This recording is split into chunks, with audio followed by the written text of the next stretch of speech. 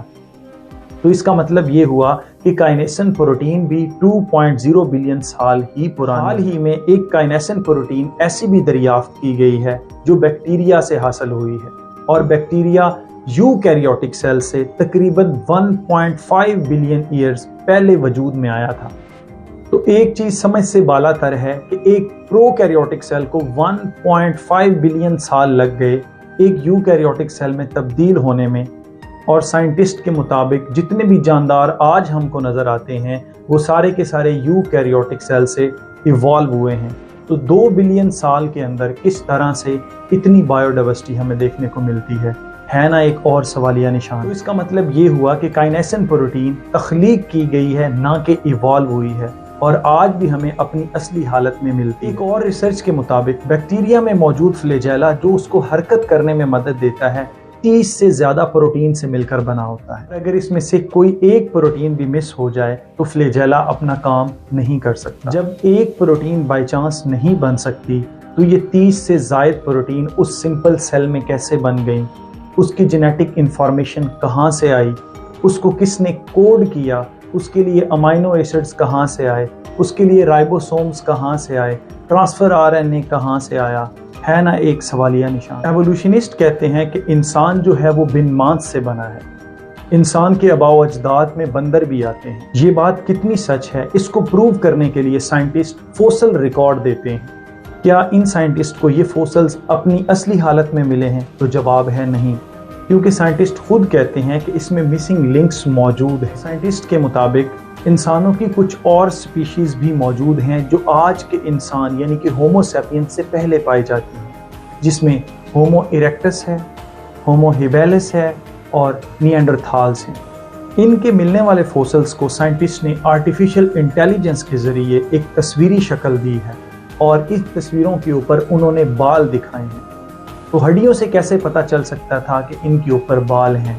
کیونکہ بال تو پروٹین سے مل کر بنے ہوتے ہیں اور جلد ڈیکمپوز ہو جاتے ہیں، اور نہ ہی بال فوسل ریکارڈز میں دریافت ہوئے ہیں، ہے نا ایک اور سوالیہ نشان۔ ایک مشہور ایوولوشنسٹ رچرڈ ڈاکن کہتا ہے کہ evolution leads towards atheism. اگر ایک انسان ایتھیسٹ ہو جائے تو اس میں تہذیب کہاں گئی؟ ایک انسان اور جانور میں پھر فرق کہاں پہ آتا ہے؟ اس انسان کے لیے نہ تو ماں ماں ہے، نہ بیٹی بیٹی، اور نہ بہن بہن رہے گی، کیونکہ یہ مذہب اور تہذیب ہی ہمیں اس بات کو سکھاتی ہے کہ ماں کا مقام کیا ہے، بیٹی کا مقام کیا ہے، اور ایک بہن کا مقام کیا ہے۔ تو کیا آپ چاہیں گے کہ اس نظریہ کو رائج کیا جائے؟ جیک سوزسٹیک کا کہنا ہے We are not smart enough to design the things. We just let evolution do work hard and then we figure out what happened. ایک اور نظریہ کے مطابق life was complex and turned into more sophisticated way. یعنی اس دنیا میں کوئی بھی جاندار سمپل نہیں ہے۔